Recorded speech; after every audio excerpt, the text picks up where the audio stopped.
Hello, and welcome to today's briefing on USDA recovery resources for agricultural producers impacted by Hurricane Helene. My name is Tammy Wright, and I will be your moderator this morning. Let me first say thank you for joining us today. And before we begin, just a few reminders about Microsoft Teams Live event functions. Teams Live event allows us to share one-way video and audio with you.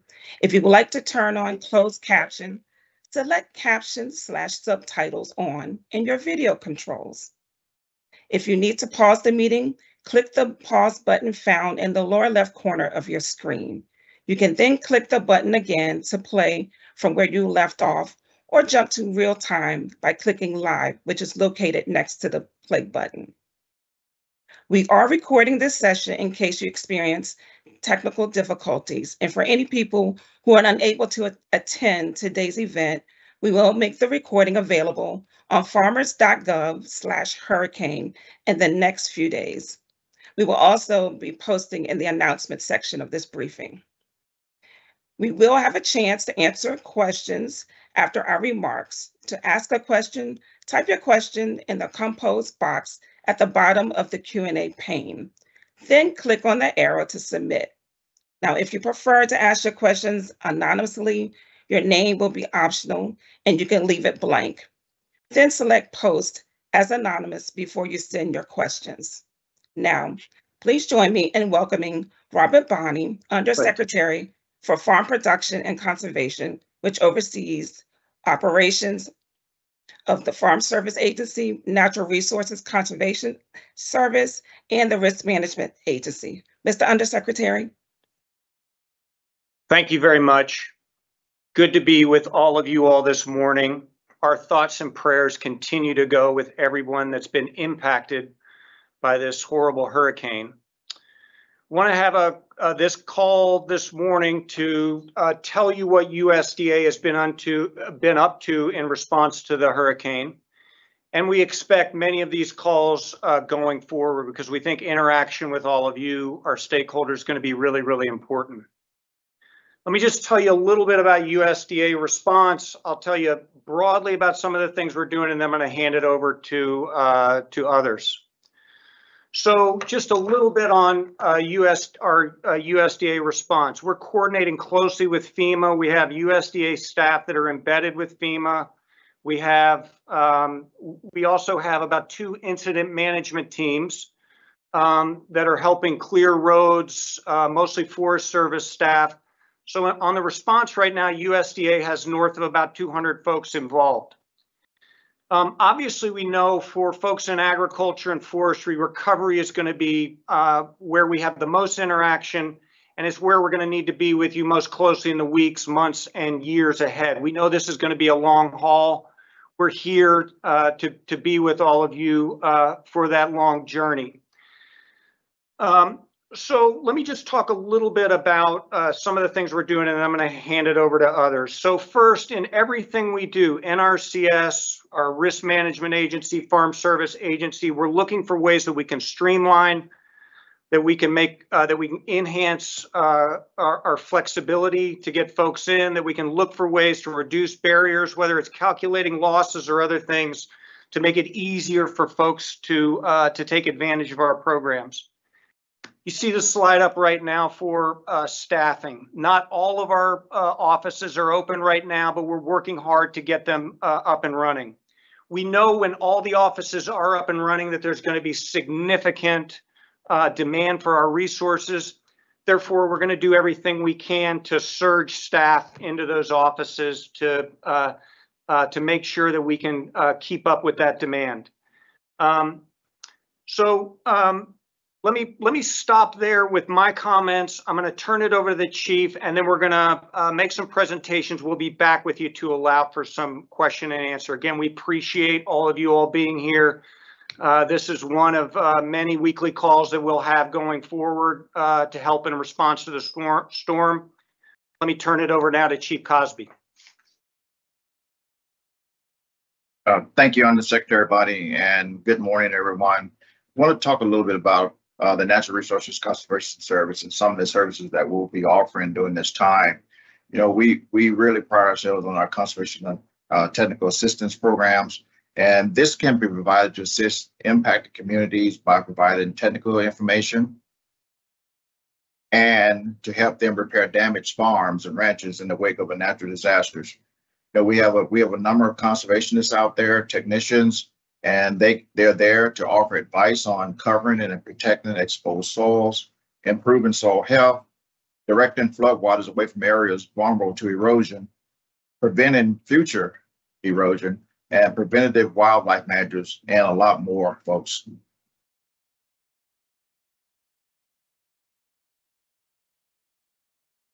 Next, please. And when we offer this conservation assistance, there's also financial assistance that is there also to help communities. And two of the ones that we'll be using probably exclusively is our Environmental Quality Incentive Program, which we call EQIP, and our Emergency Watershed Protection Program, which we call EWP. EQIP is one of those programs that can help producers plan and implement conservation practices on disaster impacted land.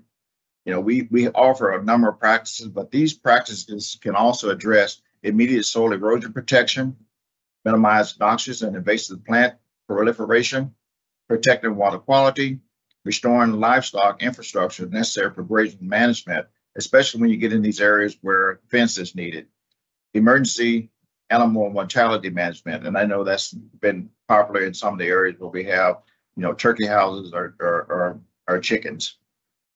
States have the flexibility to use Act Now, something that we've started here a couple of years ago, where we can immediately get the work underway when you come into the office and talk to us. It really expedites the process for financial assistance.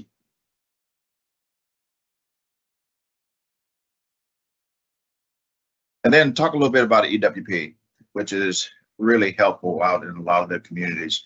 It does help communities address watershed impairment that pose an imminent hazard to life and property caused by floods, fires, windstorms, and other natural disasters. Some of the things that EWP can do is remove debris and from streams and channels, road culverts and bridges, reshaping and protecting eroded banks, which is something that happens a lot, correcting damaged drainage facilities, repairing levees and structures if they overtop or something happens to the infrastructure there, reseeding damaged areas, and relocating people. Sometimes we have homes that are in these flood areas, and we've been able to assist folks to get out of those places and relocate them to other places. Some of the things that's required here, it does require an eligible sponsor who acts as the fiscal agents for proposed projects. Eligible sponsors can be cities, counties, town, conservation districts, and any federally recognized Native American tribe or tribal organization. NRCS can bear up to 75 to 90% for limited resource areas of the construction costs of emergency measures. The remaining 25% or the 10% must come from the local source and can be in the form of cash or in-kind service. I know there's a lot of folks that does a lot of in-kind service that do the work. Folks, that's a brief rundown of what NRCS can offer and some of the work that we will be doing. The team will be available to assist. I'd like to kick it over now to Administrator Marsha Bunger to talk about their risk management agency.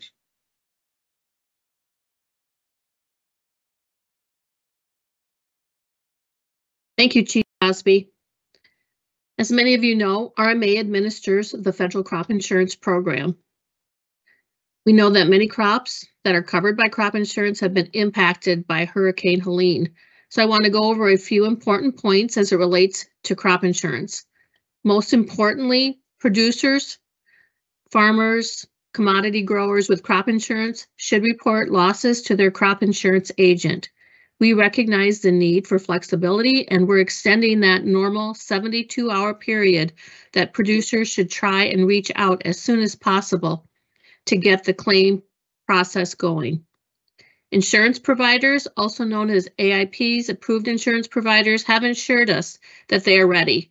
They have teams of loss adjusters from many states that will be brought in to help expedite the loss adjustment of claims other than Hipwee tropical storm due to the storms. And while we know insurance companies are well prepared, these procedures will ensure they can expedite efforts.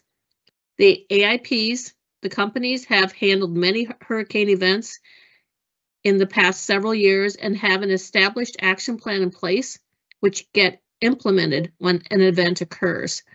They are in contact with our regional staff and agencies in the affected areas. Once the infrastructure damage has been addressed and it's safe to conduct loss adjustments, the claim process can begin. Loss adjusters are deployed, and if needed, additional loss adjusters from around the country are brought in to assist with the loss adjusting process. Flexibility for producers on providing notice of loss and payment deadlines. Given the loss of life and property, this allows producers to have additional time to give notice of loss or meet other important deadlines. Emergency procedures have been provided. The first round went out last Thursday at the end of September, and there will be likely more updates to follow.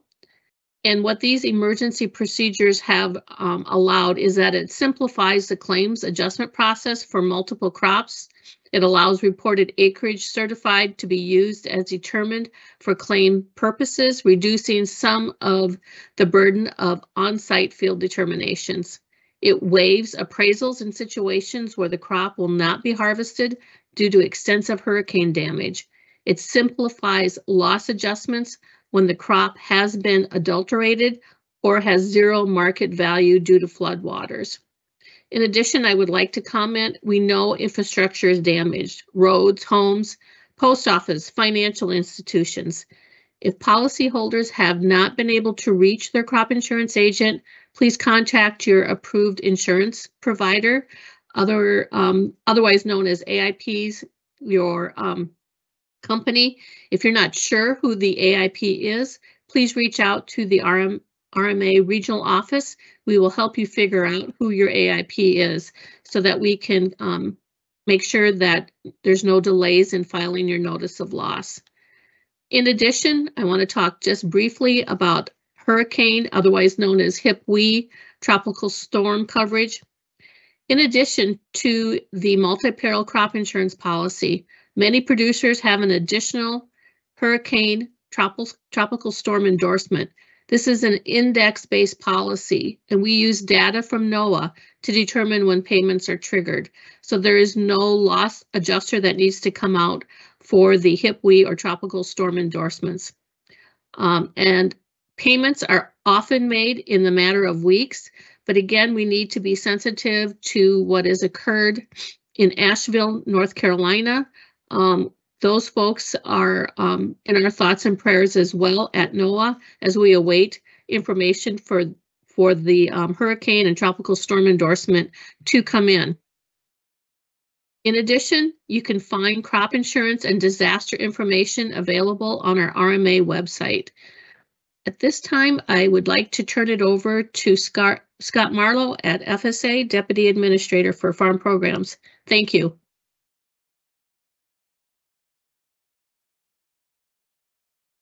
Good morning, and thank you all for being with us. My name is Scott Marlowe. I'm here representing our administrator, Zach Ducheneau. Thank you very much, Marcia, for passing over. To start out with, we want to really emphasize that we know that these are very difficult times and stressful circumstances for everyone out there. Not all of our offices are open, but we are here for the long run. We will work with folks to make sure that we can work through the process, make sure that we're working with folks as best we can to help them fill in the documentation that they need. And we are currently continuing to review our programs for additional ways to improve the assistance and facilitate assistance. So we encourage you to check back over time. Now, I'm not going to go deeply into all of the programs, Lauren, if you go to the next slide, I'm going to touch briefly on these programs. We are planning a series of calls after this to go more deeply into all these. I'm going to go through and just let folks know what is available and then talk some about the documentation required and also some of the flexibilities that we've established. So the key programs that we're that were authorized by the disaster designations are the emergency loans and the disaster set aside. Disaster set aside simply means that the farmer can take on a direct loan, can take the payment for this year and set it aside to the end of the note. I would also note that we, through the recent farm loan rule, we also have the distressed borrower set aside, which also serves that purpose and could also be useful. Our standing disaster programs, the first one that it's important to understand is the Emergency Conservation Program. This is an important program that allows folks, that funds the process of folks restoring the land to productive capacity. Whereas what Chief Crosby talked about in terms of EQIP was ditches and waterways and things like that. This is for fences and fields and those areas.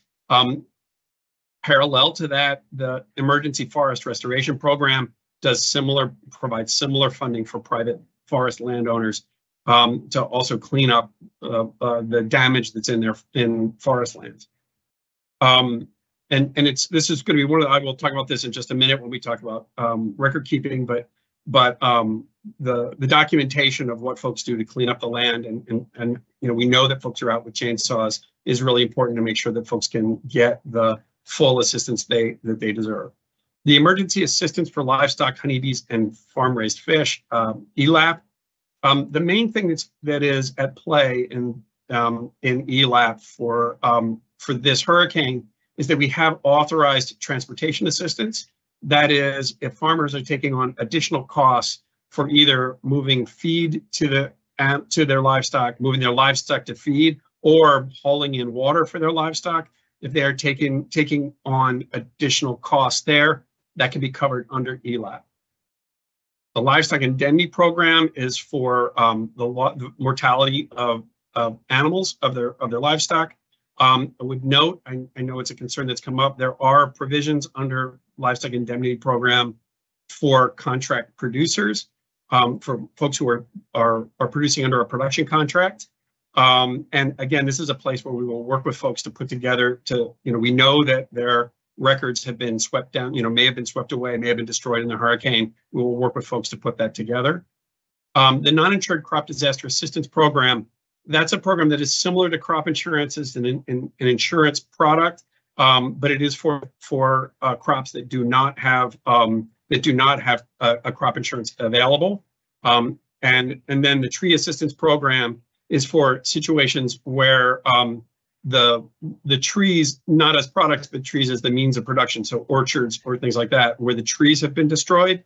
And so this is an overview of a lot of the programs that we have available and are kicking in at this point. Next slide, if you would. So on documenting losses, remember that we are documenting three things. One is, what was the situation before the storm hit?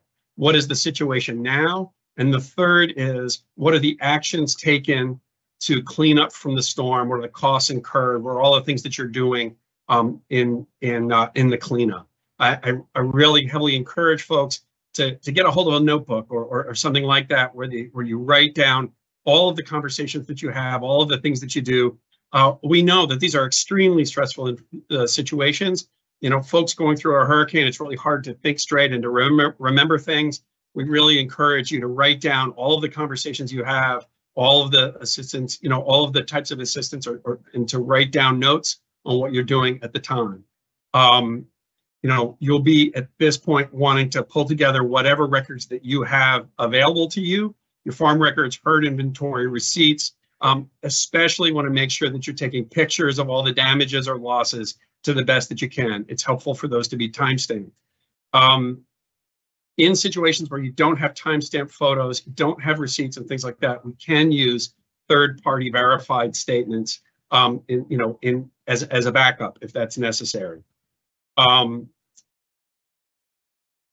Again, we realize that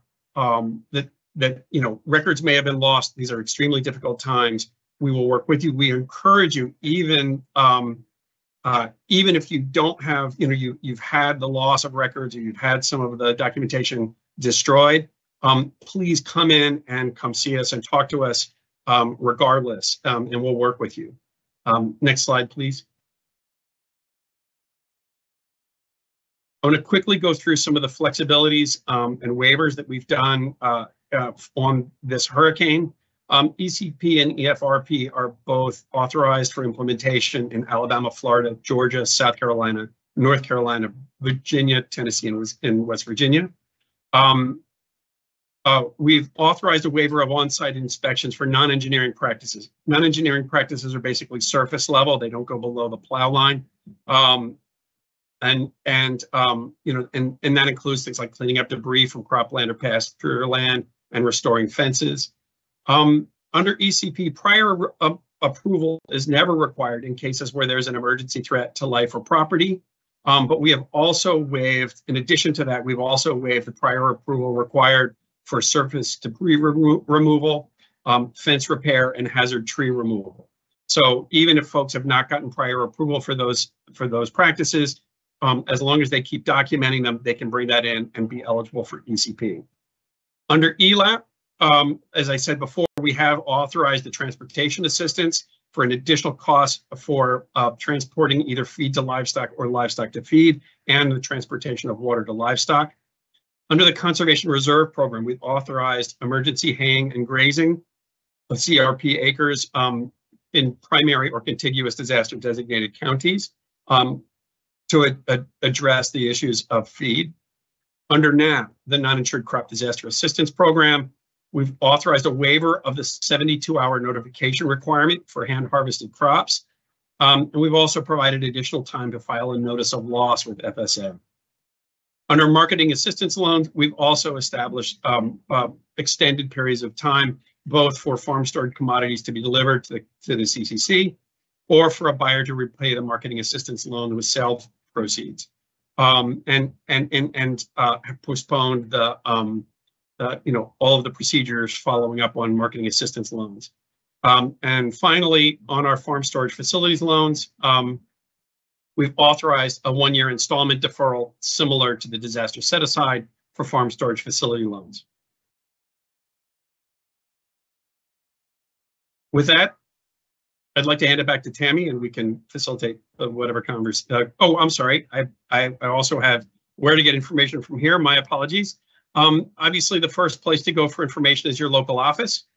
We recognize that offices may be closed or having difficulties. If your office is closed, please feel free to call the FSA hotline. That number is 877-508-8364. 877-508-8364. That hotline will connect you with people at the state level and coordinate a response to your questions. We also really urge you, we are continuing to find additional flexibilities and waivers that we can do. You can find most of those on farmers.gov. A document that is really helpful for dissemination is a document called Disaster Programs at a Glance. We also have an online tool called our Disaster Assistance Discovery Tool, which helps walk through what programs might be available for different types of damage. Our Farm Loan Assistance Tool for folks who are borrowers from us. And you'll find all of the specific disaster program information and fact sheets. We are very aware of the fact that many people across the affected area probably do not have access to internet, but we are really we are looking to our partners and those who are in the field to facilitate folks having access to the information that we can make available through the web. I also would urge you to sign up for farmers.gov updates. We are putting out Gov delivery posts fairly frequently. This is one of the primary ways that we're putting out updates on our programs and doing some frequently asked questions. Please continue to encourage folks to come back to us, to keep asking questions, to keep coming in. These programs are developing and will develop, and we appreciate, we'll be here for the long run, and we appreciate you being here too. With that, I will pass back over to Tammy, and we'll move into questions.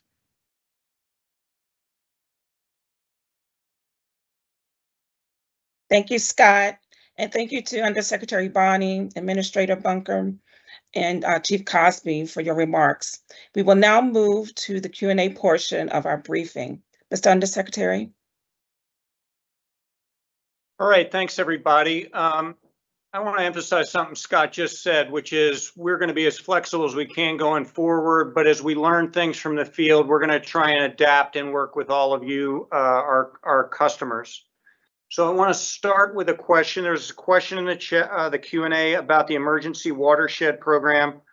I want to hand it over to Karen Woodridge, who's our Deputy Chief at NRCS for our conservation programs. Karen, let me hand it to you. All right, thank you, Mr. Undersecretary. So the question that's come in is about emergency watershed protection floodplain easement buyouts.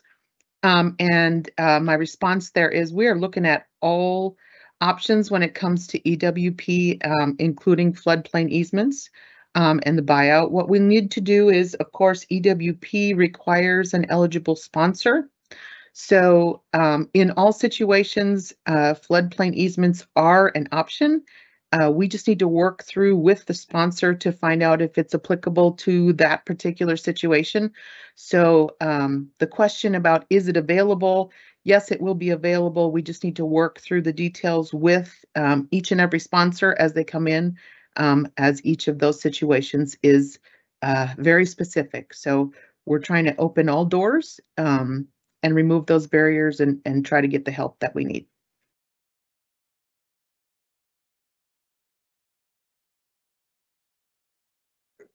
Hey, Karen, this is Robert. I want to make one other or one question to you, clarification.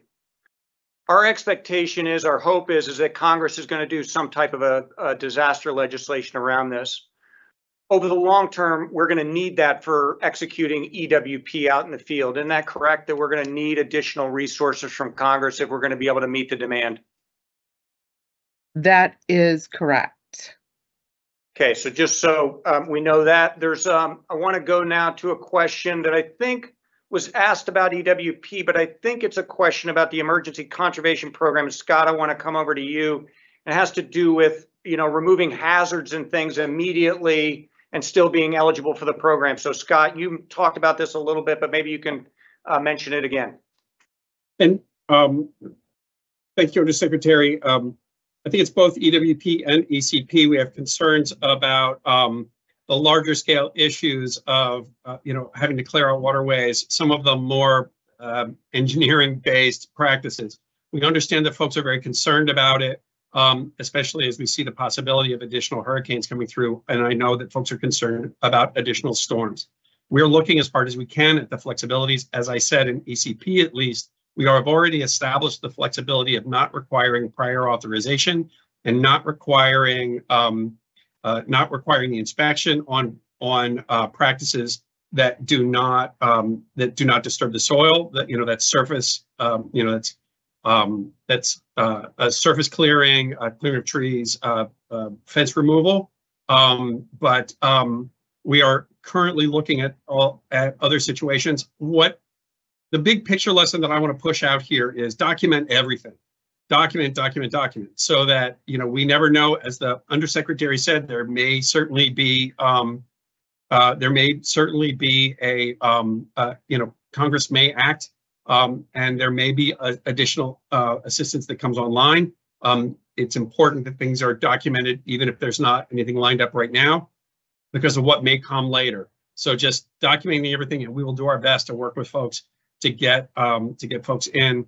You know, especially in situations if it's a threat to property, it's a threat to life, it's a, you know, those kinds of concerns. We'll certainly do our best to work with you on it.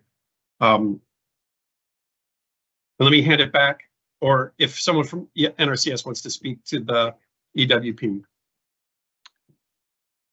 Scott, I think we've got EWP covered, but I'm going to come right back to you on a question around ELAP and the ability to compensate farmers for forage losses due to destroyed, contaminated grazing land or forage crops. I think you got some of this, but let's go back and get it again. And Jamie White is standing by if we need more information on it. Yeah, and I'm always glad when Jamie's standing by, but ELAP does provide assistance for grazing losses on acres that are affected by hurricanes, flooding.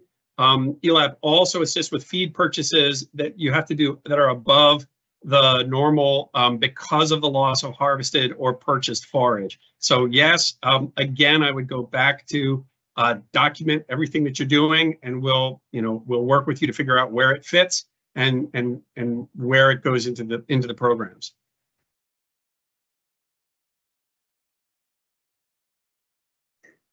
All right, thanks, Scott. That's great. We've got a question about EQIP and around advanced payments.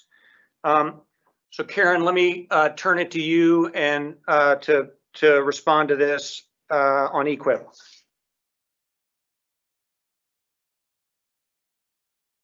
All right, thank you very much. So advanced payments, yes, they are available to our historically underserved folks, especially in these types of disaster situations, up to 50% available in advance. There are some stipulations of how far in advance. You want to make sure you're ready to roll before getting that advance payment, but we certainly want to help out those folks when we can. Emergency funds, as soon as we get our systems up and running, those states that request additional EQIP disaster funds can start making those requests as soon as they have a good idea if they want to use the Act Now process, which Chief Cosby referred to, that basically just sets a threshold for folks to be able to come into the office for specific types of practices to get those taken care of quickly. So as soon as we're able to get those funds to the state after they request them, they can start working on those batching periods and getting those taken care of. So yes, advance payments to those folks that are historically underserved. Great, thank you, Karen. So now we've got a question about producers who have whole farm revenue protection and their ability also to utilize or be eligible for NAP. Marcia, I want to turn it over to you, and then Jamie from FSA can also chime in if needed. Thank you. So it's a two-part look. We're going to be talking about, from RMA's perspective, how a NAP payment will be considered for the whole farm revenue protection or microfarm policy. So yes, we'll need to look at that revenue that you earn from the NAP indemnity loss, and that will be calculated, when it counts. And so I think I will probably now have to defer to either Scott Marlowe or Jamie White for how a whole farm revenue or microfarm policy would impact NAP, which is administered by FSA.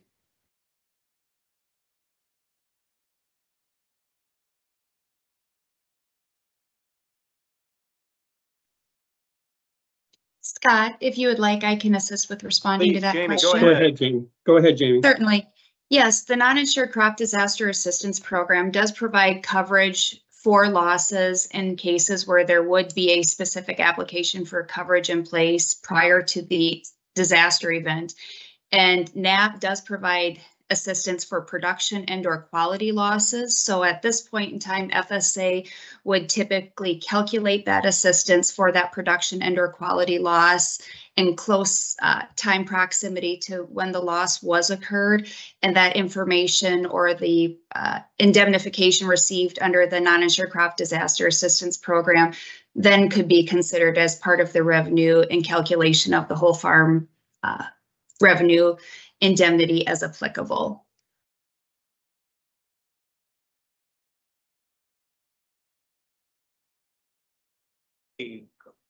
Okay, thanks, Jamie.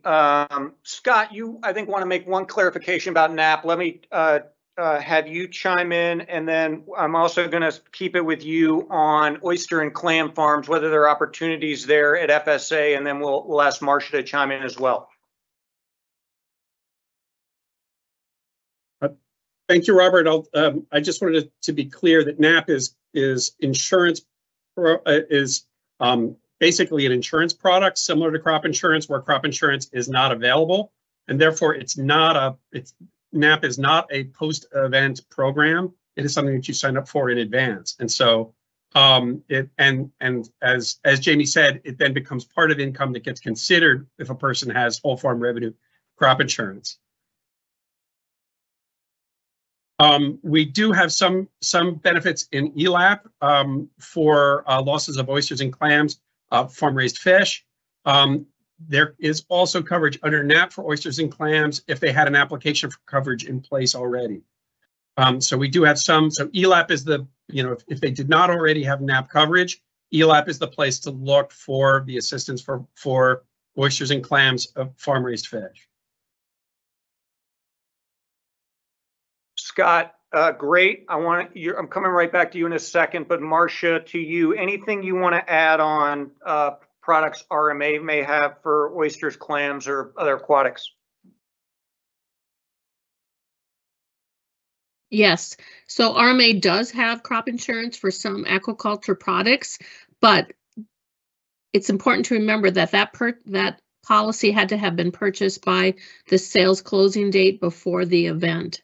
And so again, if someone had a aquaculture product that they purchased by the sales closing date, to get a hold of your crop insurance agent to file the notice of loss, and then the adjuster will work the claim. So I know it's really confusing, as a farmer myself and a former crop insurance agent, it gets to be kind of like this jumbo mumbo mess of, well, I have insurance, and some people think it's NAP, and then some people know that it's crop insurance. So, we're trying to really be clear with this call today that NAP, the Non-Insured Assistance Program, is administered through the Farm Service Agency. That's your local county office.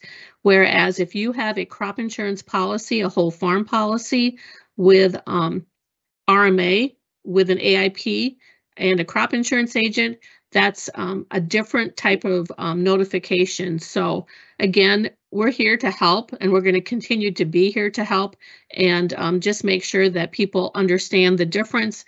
And if you continue to think, this is still a little fuzzy, please reach out to RMA, to your crop insurance agent, but as well as Farm Service Agency. Thank you. Great. Thank you, Marcia. Scott, we're going to come back to you on a livestock indemnity program question. If an integrator provides some compensation to contract poultry grower for birds in the barn where Helene hit, is the grower still eligible for LIP? Those payments will be taken into, those payments are taken into consideration when we're calculating LIP assistance. So it does impact the payment that the producer will get under LIP. And so I guess that's, but there are eligibilities there for contract producers.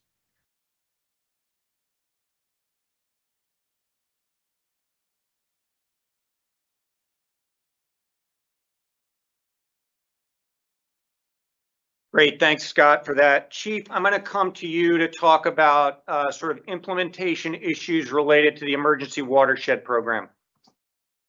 Thank you, sir. And one of the things is that as soon as we get all clear in some of these areas, our staff will start to be out in the communities looking at and doing disaster reports. We call them DSRs. And this is how we come out and look and see what type of work do we need to be doing. It also helps us get an estimate if there's a, after the declaration and we have to go back and ask for more money. It gives us a good look-see on how much money we might need to respond to something like this. And so the team will be contacting folks, and I'm sure that we're already been contacted at those offices out there, and we'll have technical teams out on the ground looking at, whether it's been an impact to a road or a stream or any of those type things. And so the staff is going to be out there, like I say, as quick as we can, and we'll be doing those disaster reports, and those things will come into Karen's team here at headquarters, and then we'll be trying to put together about how much money we'll need to respond to this. And as they come in, we'll take care of them. Hey, Chief, I want to stay with you on a question around EQIP and how we're going to implement EQIP. related to sign up. How soon can folks realistically expect to receive assistance? One question, will folks need to undergo a full 9-step conservation plan to receive EQIP funds? So back at you. Well, some of these things, we're going to be as flexible as we can, as Karen talked about earlier. And we know that we need to offer some immediate assistance. When we talk about Act Now, when people come into the office, Karen talked about setting that threshold, and we'll be able to immediately talk to those folks and say, hey, you're approved to go. Our folks are out there. We're taking sign up right now for EQIP. It's happening right now. And, you know, a lot of folks already have these plans, but sometimes we have to change our process to get some immediate help. And we're going to do that on these type of situations. And so please call us, stop in, have us come out if we can get into the area, and we can start looking to see what the needs are. And but the planning process is an important part of all of this. And sometimes we have to, in an emergency situation, we have to look at how we can do this fast. And our folks are going to be really flexible on how they do this work. So please come in and see us or call us, and we'll be happy to get out and assist. Chief, let me stay with you. So there's also a question, will a prior award of EQIP funding affect a farm's eligibility to reapply to EQIP funding for storm impact needs or projects? Those are some of the things that we'll be working through. You know, if we have practices out there that have been installed already, we'll need to look at those. You know, we have, in some places we have terraces watch out, or we have waterways watch out. We need to come out and take a look at those type things. And we're trying to develop some process on how we do some of those critical areas. If a person applied last year and got EQIP, they can also come back and apply again this year for EQIP. The other thing I want to bring up here is we have those payment limitations of $450,000 and $900,000. As we don't have a farm bill yet, that amount resets every year. And so folks that may have hit that payment limitation last year, they can't come in and reapply this year, and we'll be able to assist them.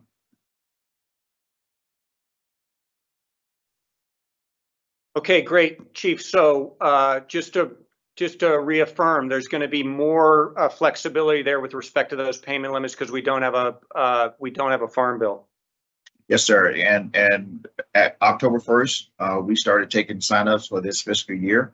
And if folks met that payment limitation last year, it restarts October 1st, and it's $450,000 for individuals and $900,000 for folks that have a LLC or some of those type things, or husband and wife team and those type things.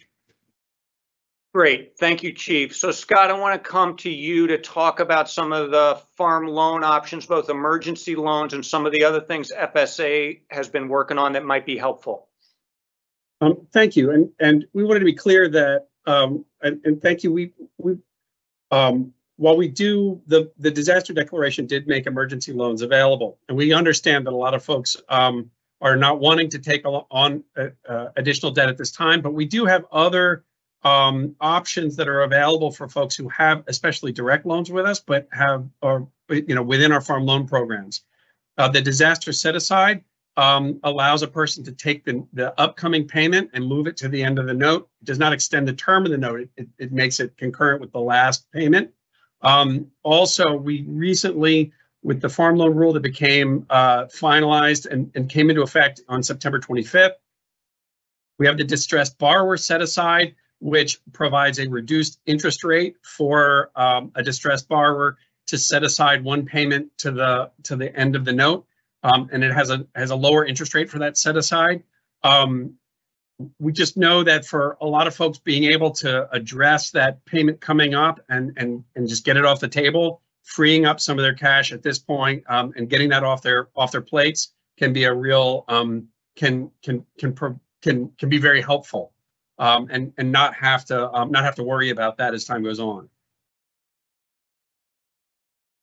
Great, thank you, Scott. We've got a question about the Emergency Forest Restoration Program and losses of marketable timber. Jamie, can I come to you to answer this question? Certainly, Mr. Undersecretary. Unfortunately, the Emergency Forest Restoration Program does not provide compensation for losses of marketable timber or indemnification, but the Emergency Forest Restoration Program is focused on the rehabilitation of those non-industrial private forest lands. So again, it would be more of the removal and cleanup of downed trees, et cetera, the reestablishment of those grounds, et cetera. And we do provide cost share assistance for the activities associated with that rehabilitation accordingly. Great, thank you, Jamie. I'll just say, you know, on many of these issues, where there are already conversations beginning with Congress around, is there some type of disaster legislation? Timber might be one of those places that they think about, as are things like additional funding for emergency watershed program and other non-mandatory programs as well. So conversations in a bipartisan way with Congress. We're here to provide technical assistance on all these things. There's some things that our programs may not cover, or may not be, or may need additional funding for, and we are in conversations with Congress as they reach out to us on many of those things. Okay, let me see. So Scott, I want to come back to you on a farm loan issue. If a farm has an FSA loan and their farmland has been lost due to irreversible flood damage, does FSA have a mechanism for a long deferral of payments or debt cancellation? If the land itself has been lost, well, we do have mechanisms. We have primary loan servicing, which allows us to look at taking that loan much further out and providing much longer term payments. We do not at this time have anything in terms of debt cancellation or anything like that associated with the emergency, but we need to, we're anxious to hear what situations there are out there. But we do have primary loan servicing, which allows us to extend out the loan quite, much further, within our regulatory, limits.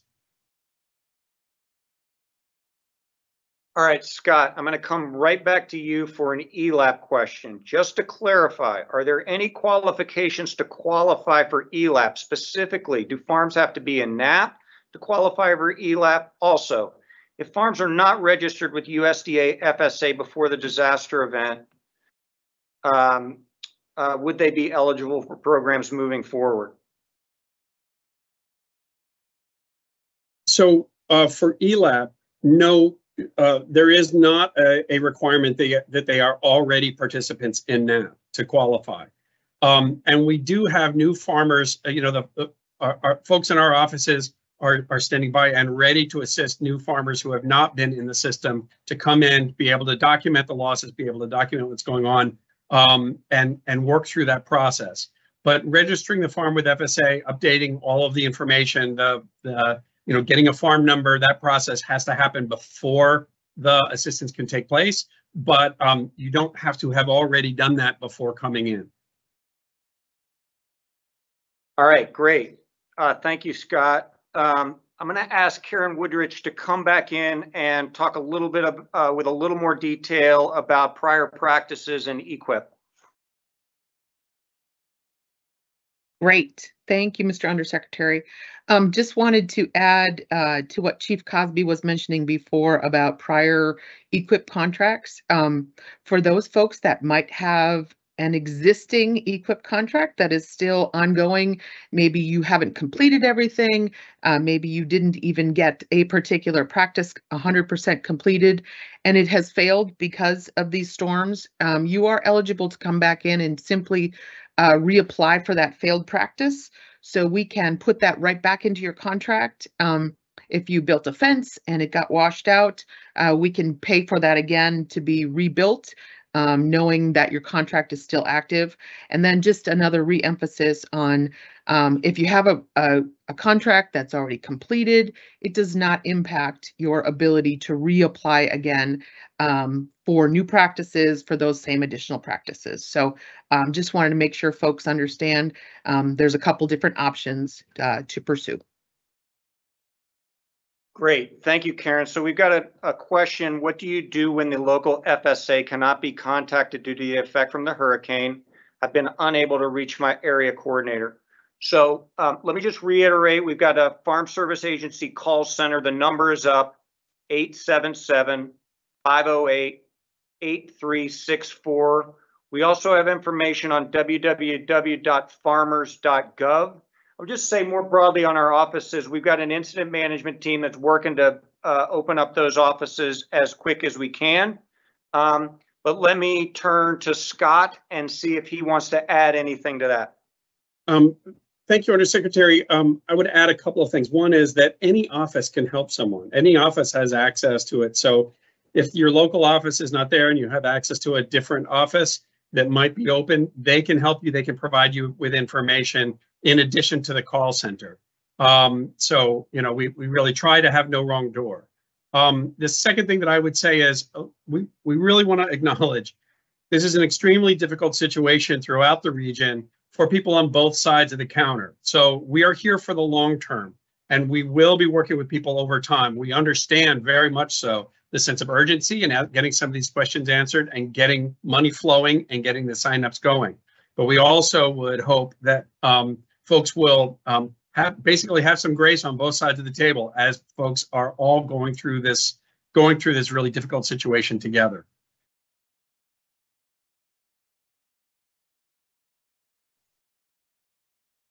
Scott, I'm going to come right back to you. Is there any ability to get NAP payments limits raised or waived for producers who have been impacted by multiple storms in a single crop year, like Debbie and Helene?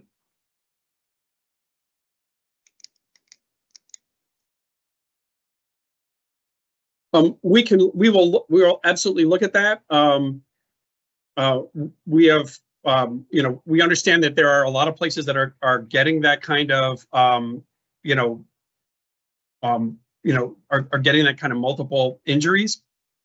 But the $125,000 per crop year payment limitation for NAP, that's statutory. We do not have the ability to waive that. But we're happy to, we're happy to talk to Congress or whomever provide technical assistance on it. But that is not a place that's statutory, so it's not a place that we have the ability to provide flexibility. Great, thank you, Scott. So we've got another question, I think, for you, Karen, on EQIP. Clarifying on EQIP, a producer with damage to an existing or previous practice interested in repair replacement will not be eligible for immediate funding, and an inspection will need to make a determination. That's a question.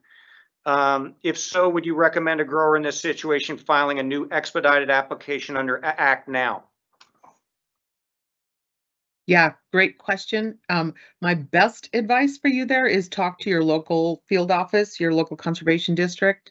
There may be opportunities with some of the teams that are coming in that they can make some blanket assessments on some things and move things along quicker. We want to make sure we get you the best option.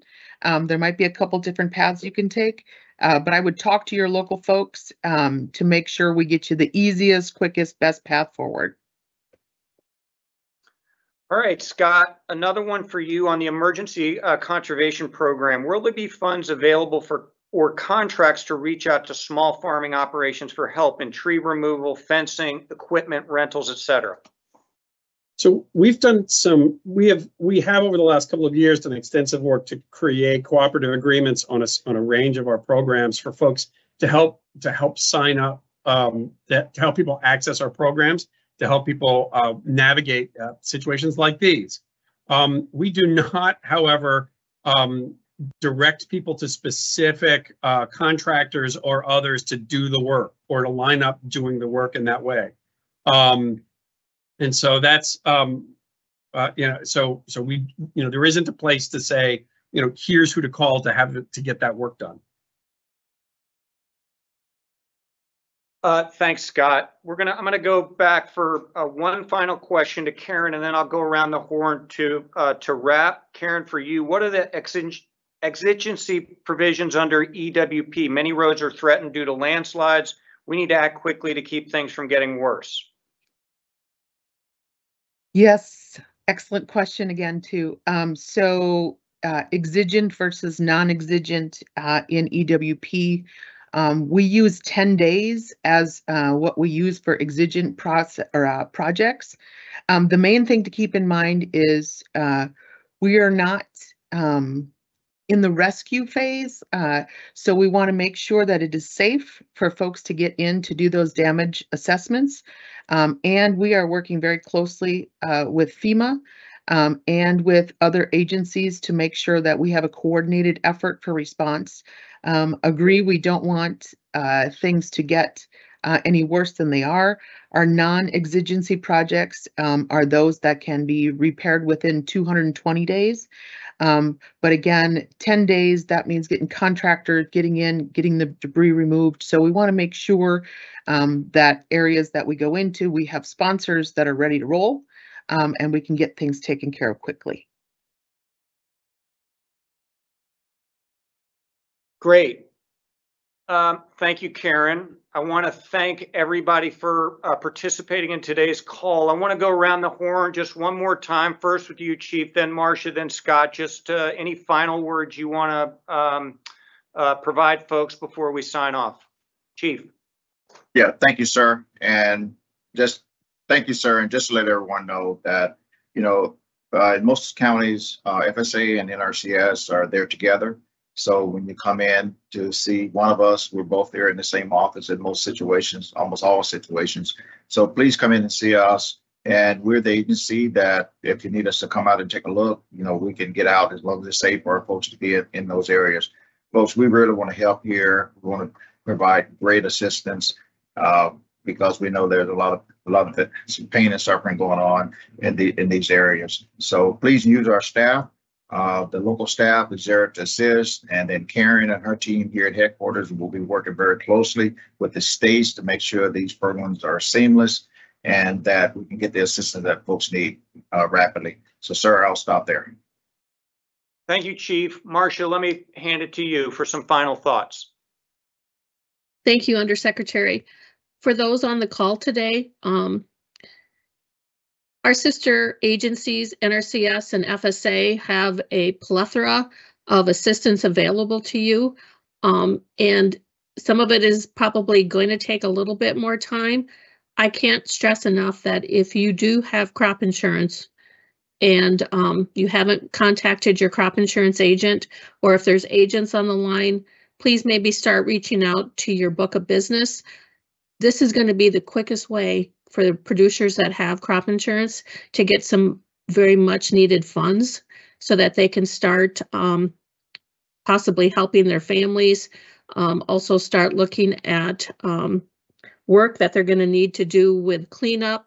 And so crop insurance, while not available for everyone currently, it's been my commitment, it's been especially the Secretary's commitment that we continue to work on providing and figuring out policies so that everyone can have crop insurance. But again, my hearts and prayers go out to all of you. Living in the Dakotas, we don't have tropical storms, thank God. But we have suffered in the years past with drought, with snowstorms and blizzards. So I know what it's like to have to take care of livestock, take care of families. So please know that we are here with you until the end. Thank you. Great. Thank you, Marcia. Scott, final thoughts from you. Thank you very much. We really want to acknowledge that this is going to be a long-term process. This is going to take a while. We're going to be at it for a while. We're doing our best as quickly as we can to get all of the flexibilities and waivers that we can do under the legislation that Congress has given us. We know that folks, the first thing that they want to do is go out with chainsaws and get going. ECP does cover the for any scale of farm, things like tree removal, fencing, clearing the land, returning the land to productive capacity, and it is critically important. Document. We can cover the use of your equipment. a range of equipment, the time it takes, all of those things can be covered in ECP. It's just critically important that we that folks document what they do at this point and go and just keep records all the way through the process. And we will do our best to work with you to find the flexibilities that we can, to use whatever documentation we can work together to get, and we'll be there for the long haul as best we can. And we really appreciate everyone being here. We will be setting up over a little bit of time, additional information sessions that will dive into the specific programs and specific crops, over the coming days. But we'll, we're with all of the folks who are out there, dealing with this massive storm and the storm that's likely to come next week, later on this week. Thank you very much. Scott, thanks. And on your point about future calls, our plan right now is to think about doing these weeklies. If we need to do them more often, we'll do them more often. We want to be flexible and we want to respond to what we're hearing in the field. Just to reiterate what the Chief, Marcia, and Scott just said, we all work for you. Our job is to be with you for the long haul. We want to use the flexibility that we have under law to be as helpful as we can. And we recognize that we're going to learn as we interact with our customers out in the field. We're going to try and do the best job we can. And we're going to be here for the long haul. So thanks everybody for joining today. And we'll look forward to future calls. Thank you.